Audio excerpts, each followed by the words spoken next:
ষষ্ঠ শ্রেণীর শিক্ষার্থীরা, আমরা আজকে তোমাদের 2.1 অনুশীলনীর চতুর্থ পার্টের ক্লাসটা করছি। আগের পার্টগুলো যারা দেখোনি, ভিডিওর নিচে ডেসক্রিপশন বক্সে লিঙ্ক দেওয়া থাকবে, সেখান থেকে তোমরা দেখে নেবে। আজকে আমরা 4টা অঙ্ক করব, 6, 7, 8, 9। তো আমরা প্রথমেই 6 নম্বর অঙ্কটা তুলে নিলাম। এখানে যেটা বলা হয়েছে, নিচের সরল অনুপাতগুলোকে মিশ্র অনুপাতে প্রকাশ করো। তো ক, খ আমরা আলাদাভাবে তুলেছি। এখানে 3টা সরল অনুপাত আছে। তোমরা জানো যে অনুপাতে 2টো রাশি থাকে, সেই অনুপাতগুলোকে সরল অনুপাত বলে। তো মিশ্র অনুপাত করতে গেলে আমরা সংজ্ঞায়ও পড়েছি মিশ্র অনুপাতের পার্ট 1-এ, যে একাধিক সরল অনুপাতের এই পূর্ব রাশিগুলোর গুণফলকে পূর্ব রাশি এবং উত্তর রাশিগুলোর গুণফলকে উত্তর রাশি ধরে যে অনুপাত পাওয়া যায়, তাকে ওই অনুপাতগুলোর মিশ্র অনুপাত বলে। তো এখানে আমরা জাস্ট পূর্ব রাশিগুলো যদি গুণ করে নেই, পূর্ব রাশি মানে প্রথম রাশিগুলো, তো এইখানে আমরা এইভাবে লিখি যে পূর্ব রাশিগুলোর এটা পূর্ব রাশিগুলোর হচ্ছে গুণফল। হ্যাঁ, গুণফল লিখে আমরা এগুলো গুণ করে দিই। 3 গুণন এখানে হলো 5 গুণন এখানে হলো 7। তো এটা আমরা যদি গুণ করি তাহলে 5 7 35, আর 35 গুণন 3 করলে 3 5 15, 5 হাতে 1, 3 3 9 একে 10, অর্থাৎ 105 আসবে। নেক্সট আমরা উত্তর রাশিগুলো যদি গুণ করি, উত্তর রাশি হচ্ছে দ্বিতীয় রাশিগুলোকে বলা হয়। উত্তর রাশিগুলোর গুণফল এখানে আসছে হচ্ছে 5 গুণন এখানে 7 গুণন এখানে হচ্ছে 9। তো এগুলো যদি আমরা গুণ করি, 7 নং 63, 63 গুণন 5, 3 5 15, 5 হাতে 1, 5 6 30 আর 1 31, অর্থাৎ 315। এখন আমরা মিশ্র অনুপাতটা পেয়ে যাব। অতএব এগুলো আসলে এমসিকিউ এ বেশি আসে, মিশ্র অনুপাত। তো এই পূর্ব রাশিগুলোর গুণফলকে পূর্ব রাশি অর্থাৎ সামনেই রাখতে হবে, আর এই উত্তর রাশিগুলোর গুণফলকে উত্তর রাশি অর্থাৎ পরে বলতে হবে। তো এখানে অনুপাতের ক্ষেত্রে নিয়ম, যে কোনো ধরনের অনুপাতের অঙ্কে যদি লঘিষ্ঠ করা যায় অর্থাৎ কাটাকাটি করা যায়, তাহলে সেটা করে দিতে হয়। তো এই পজিশনে করতে সমস্যা হলে তোমরা এটাকে ভগ্নাংশের আকারে এইভাবে উপর নিচ করে নিয়েও কাটাকাটি করতে পারো। তবে ফাইনালি অ্যান্সার লেখার সময় এটা আবার কিন্তু অনুপাতেই ফেরত দিতে হবে। তো সেক্ষেত্রে কিছু না হলেও একটা সংখ্যা শেষে 0 বা 5 থাকলে এটা 5 দিয়ে আসলে ভাগ যায়। সো আমরা যদি 5 দিয়ে কাটি, 5 দুগুণে 10 আর 5 অক্ষে 5, আর এটাকে যদি 5 দিয়ে ভাগ দিই, তাহলে 5 6 30, 31 1 15, 5 দিয়ে 3 5 15। তো আরও যায়, আবারও 7 দিয়ে কাটাকাটি হয়, 7 দিয়ে 3 7 21, আর এটা হচ্ছে 7 নং 63। আরও কিন্তু যায়, 3 দিয়ে 3কে ভাগ দিলে একবার যায়, আর এটা 3 3 9 হয়। সো 1/3 হলো। নেক্সট এটাকে আবার অনুপাতেই ফেরত দিতে হবে, যে 1:3। তো এইভাবেই আসলে মিশ্র অনুপাতগুলো বের করতে হয়, যে একাধিক যে সরল অনুপাত আছে তাদের পূর্ব রাশিগুলোর আগে গুণ করে নিতে হয়, তারপরে উত্তর রাশিগুলো গুণ করতে হয়। হ্যাঁ, নেক্সটে এইভাবে অনুপাতটা তৈরি করতে হয়। তো খ নম্বরে ওই একই অবস্থা, আমরা পূর্ব রাশিগুলো যদি গুণ করে নেই, তাহলে আমরা এইভাবে লিখি যে পূর্ব রাশিগুলোর গুণফল। তো যে প্রথম রাশিগুলো আছে অর্থাৎ 5 গুণন 7 গুণন 9, তো এখানে দেখা যাচ্ছে যে এই সংখ্যাটাই আসছে, 5 গুণন 7 গুণন 9, অর্থাৎ এটা 315 হবে। আর উত্তর রাশিগুলো যদি আমরা গুণ করে নেই, তাহলে উত্তর রাশিগুলোর গুণফল হবে 3 গুণন 5 গুণন 7। সো 5 7 35, আর 35 আসলে কি একই সংখ্যা ছিল, যাই হোক এটা আলাদা। 5 7 35, আর 35 গুণন 3, 3 5 15, 5 হাতে 1 3 3 9 1 10, 105। তো এবার আমরা জাস্ট, এটা আগে ছিল এটা পরে ছিল, এটা সমস্যা না। অতএব মিশ্র অনুপাত। তো পূর্ব রাশিগুলোর গুণফলকে পূর্বেই রাখতে হবে, অর্থাৎ 315, তারপরে অনুপাত এই উত্তর রাশিগুলোর গুণফলকে উত্তর রাশি। এবার আমরা লঘিষ্ঠ অর্থাৎ কাটাকাটি করব, 315 উপরে আর নিচে 105। তো এই আগের মতোই কাটাকাটি, একটু বড় বড় সংখ্যা দিয়ে যদি কাটতে পারো, ডাইরেক্ট আসলে 105 দিয়ে যায়, আমরা দেখলাম এখানে অনেকবার কাটাকাটি করতে হয়েছে।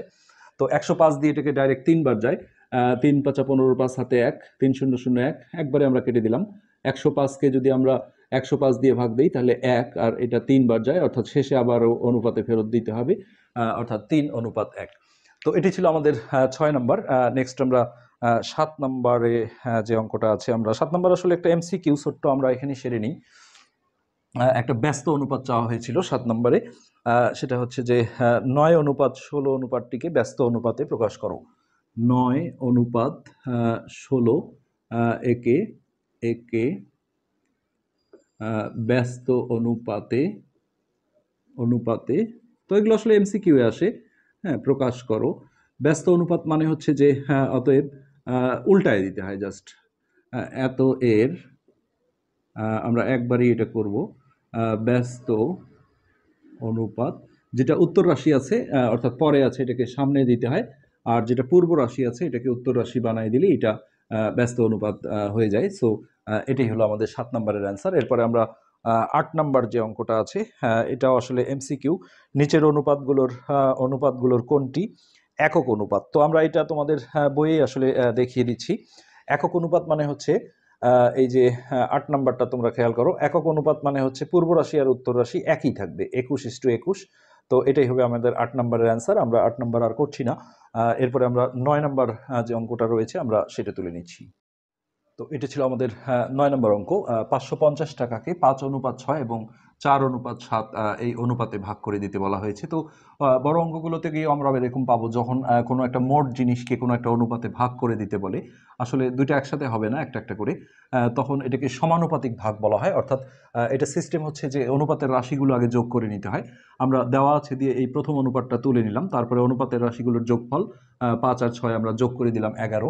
এখন আমরা যেটা বলবো যে আসলে বড় অঙ্কগুলোতে দেখা যাবে যে কাউকে ভাগ করে দেয়, নাম থাকে রহিম, করিম, এরকম কিছু।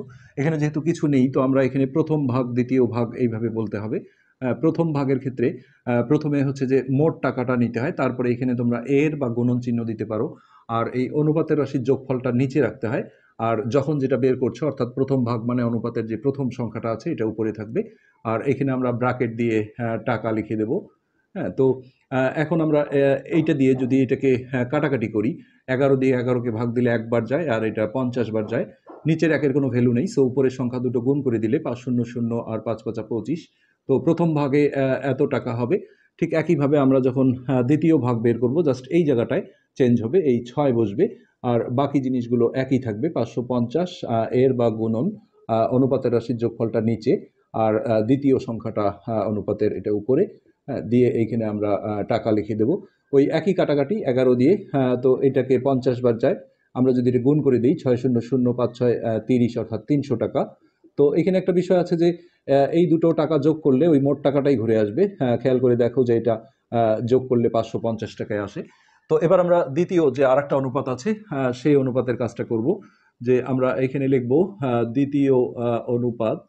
দ্বিতীয় অনুপাত হচ্ছে 4:7। তো এখানেও আমরা অনুপাতের রাশি দুটো আগে যোগ করে নেব। এটা ক ধরেও করা যায়। অনুপাতের রাশিগুলোর যোগফল ক ধরলে এই দুটোর সাথে ক ধরতে হবে। মনে করি প্রথম ভাগ 4 ক, দ্বিতীয় ভাগ 7 ক, তারপরে প্রশ্ন মতে 4 ক যোগ 7 ক সমান এটা, তারপরে সমাধান করে ক এর মান বের করতে হয়।